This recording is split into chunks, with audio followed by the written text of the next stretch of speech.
سردار ایاز صادق قومی اسمبلی سے اظہار خیال کر رہے ہیں. دوسری جانب وزیر قانون اعظم نصیر تارڑ بھی اظہار خیال کر رہے ہیں. آپ کو براہ راست لیے چلتے ہیں.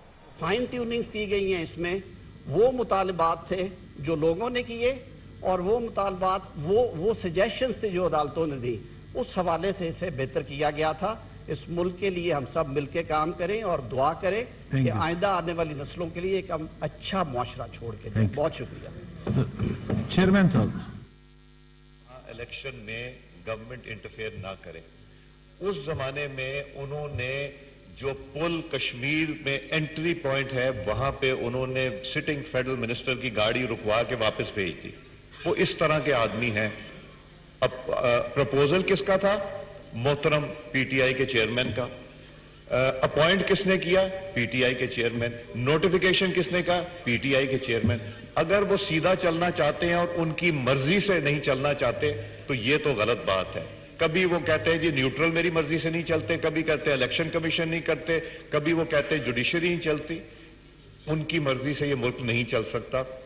ان کی مرضی سے اگر یہ ملک چلتا تو یہ 4.25 سال میں جو تباہی انہوں نے اس ملک کے ساتھ کی ہے یہ نہ ہوتی. اپنی کرسی کی خاطر انہوں نے پارلیمنٹ کی اور کانسٹیٹیوشن کی دھجیاں اڑائیں. انہوں نے ایک منٹ یہاں زیادہ بیٹھ کے کہ میں وزیر اعظم 2 منٹ اور 5 منٹ اور 10 منٹ اور رہ جاؤں، انہوں نے وہ کیا جو پاکستان کی تاریخ میں کبھی نہیں ہوا. آپ کو یاد ہے آپ پرائم منسٹر تھے، الیکشن ہوا اور آپ لوگوں نے کتنی سموتھ ٹیک اوور ہوا اور آپ لوگوں نے ہینڈ اوور کیا، ایک جمہوری انداز میں کیا.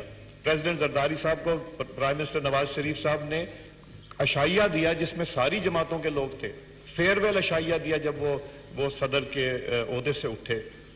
جمہوریت تو یہ ہے کہ یہاں کھڑے ہو کے اپوز کریں، یہاں کھڑے ہو کے تنقید کریں، مگر اگر وہ چاہتے ہیں کہ بلیک میل کر کے اور پستول ہمارے کن پٹی پہ رکھ کے ہم سے الیکشن لے لیں گے تو وہ نہیں ملنا. اب صدر صاحب نے پہلی دفعہ ریجیکٹ کیا، بے شمار اس میں انہوں نے چیزیں لکھی.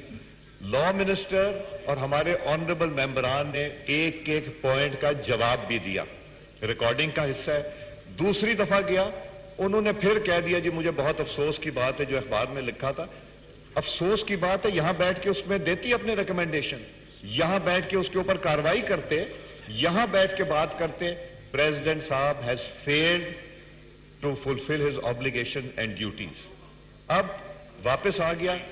میرا یہ خیال ہے کہ اب آپ کا سیکریٹریٹ کل انشاءاللہ اس کو نوٹیفائی کر دے گا. یہی سیکریٹری صاحب اور اسپیکر صاحب یہی پوزیشن ہے نا کہ جب دوسری دفعہ 10 دن آ جائے گا تو پھر آپ اس کو نوٹیفائی کریں گے. مگر جناب سردار صاحب آئینی پوزیشن یہی ہے جو آپ فرما رہے ہیں. جی شکریہ.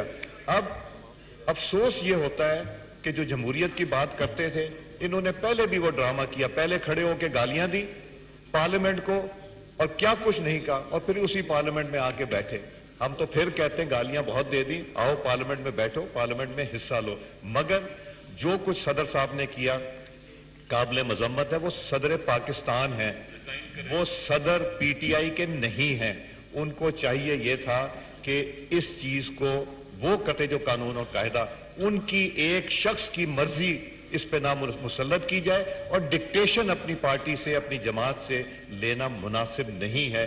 یہ جمہوریت جو روایت اور کانسٹیٹیوشن اور رولز آف بزنس کو جو وائلیٹ کیا جا رہا ہے یہ کوئی اچھی روایت نہیں ہے.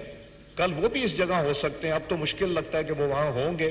جو ملک کے ساتھ انہوں نے کیا 27,000 ارب قرضہ 1947 سے لے کے 2018 تک، 24,000 قرض کب کتنے ٹائم میں؟ 2018 جب اگست انہوں نے لیا اور جب چھوڑ کے گئے.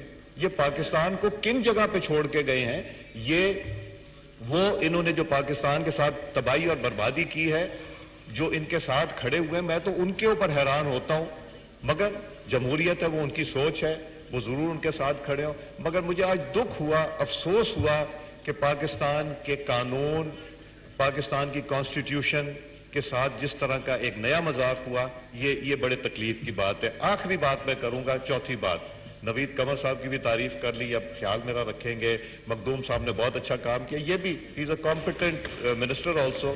اور مخدوم صاحب پہلی دفعہ وزیر بنے اور ہمیں اپریشیٹ کرنا چاہیے کسی کی اچھی کارکردگی ہو.